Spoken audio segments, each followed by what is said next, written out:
Hey guys, so it's been quite a while. I apologize. There has been a lot going on in my life. A couple months back, I was involved in a car accident. I suffered an injury to my neck. I am trying to get better from that. I have not really worked on the layout in the last month or so, a couple months, since the accident. It's just been tough. My mother is undergoing some treatment for cancer. There's been a lot going on. We've had to do things with the house and everything. But I was planning on making a video in May because I had made substantial changes to the layout during April and May. And one of those changes was a new switch panel, which I'll go over and explain why I did that. I basically popped out the Gang Mills yard bench work, added an interstate highway with an overpass. I removed all the track between Attica and Portageville. Basically in Silver Springs, I redid all the track work and made that more prototypical to the area, which will improve, operations. I'm going to have the R&S exchanging, or I should say the Genesee and Wyoming interchange. I have that all tracked in, all the track laid there, and I'll go over that, explaining more detail. I'll show you the video. It'll make more sense. I also recently picked up a couple of the scale train SD40-2s, Admiral Cab, the operator series, or I'm sorry, rivet counter series. They are above and beyond what my expectations were of a locomotive. The detail, the sound, the functionality, and I paid $199 for these, and I bought two of them, and I just, they're just awesome.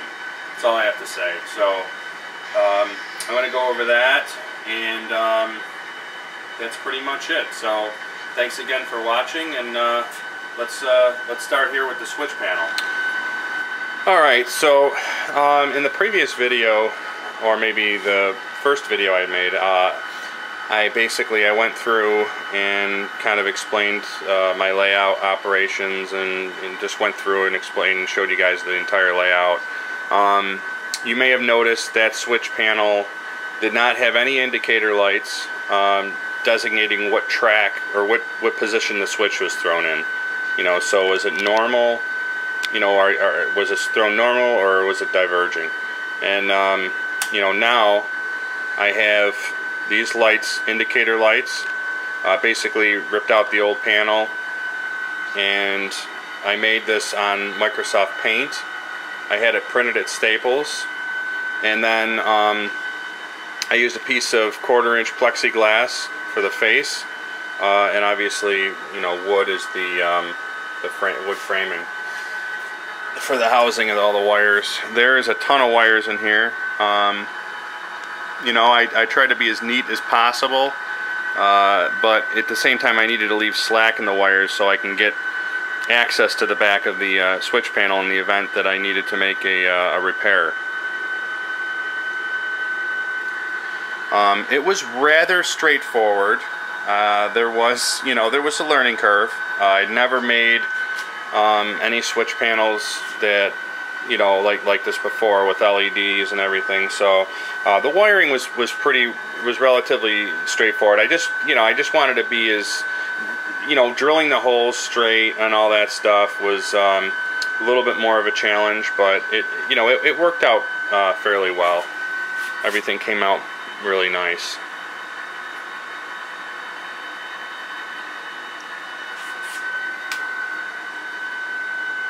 And this has helped me, substantially, as far as, being here and saying, all right, let's, throw that switch down there, and I have no idea, which way it's thrown. I mean, you can see it's about 20 feet away or so. Whereas now I can say, all right, I want to go straight, throw that, and we're good to go. So the next thing I wanted to talk about was the extension that I put on the layout to widen the gang mills area. I came out about 32 inches or so, and I added Route 15, which you can see here. This is prototypical to the area. I built this overpass out of styrene. I modeled it to scale, and then I printed the signs on Microsoft Paint. I used Microsoft Paint to create them and printed them out.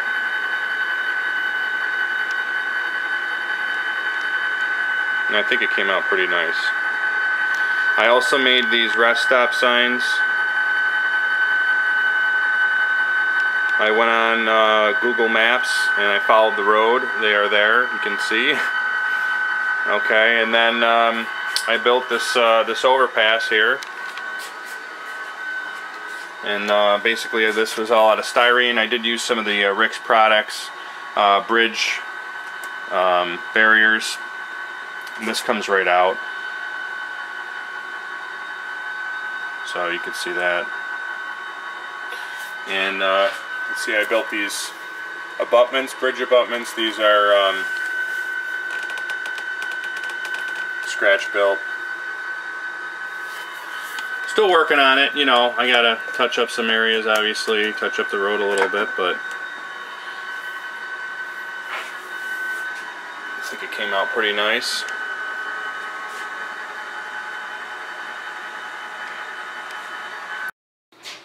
Okay guys, so I just wanted to show you Silver Springs here, and basically what I did. You may know from previous video there was a large S-turn in here, and you know, that just really wasn't prototypical for Silver Springs, and also it didn't allow me to incorporate the type of switching that I wanted to do with the Morton salt plant.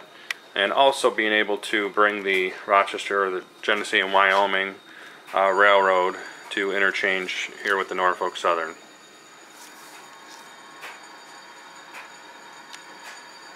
Well, basically what I did was I removed all the track from basically from this point here and forward. I recreated this underpass here. Fuller Road.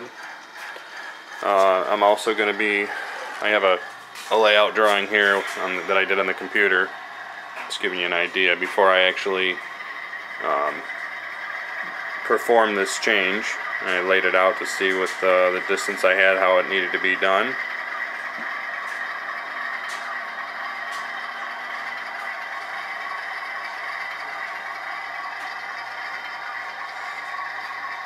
I have a spur track there for some cars,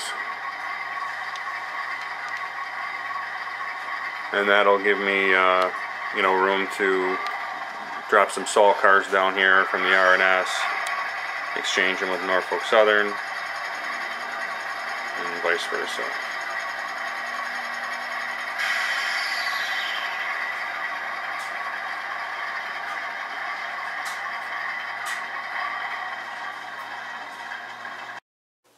Okay guys, so the last section of this video I wanted to go over the scale trains SD40-2 that I picked up. It's Norfolk Southern.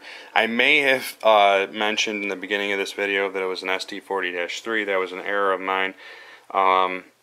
It is a -2 model. I guess I just for some reason was a little confused, so I apologize for that, but it is a -2, and it is just incredible. They did an incredible job, scale trains, on this locomotive. You could see the Admiral cab, the front windows. Those are forward slanting to reduce glare.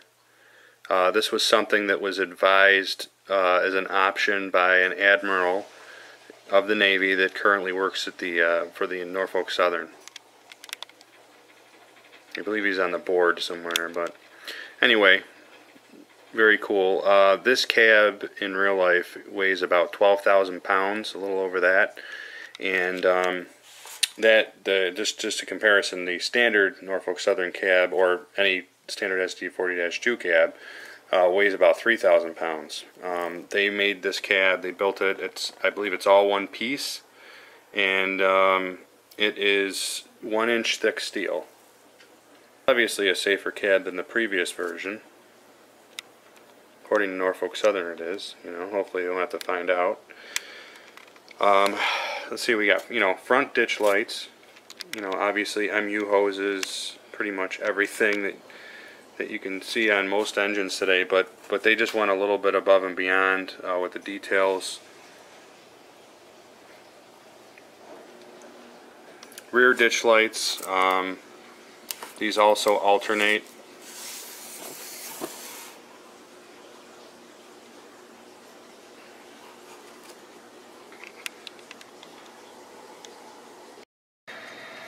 Okay guys, so I'm just going to do a quick start up here.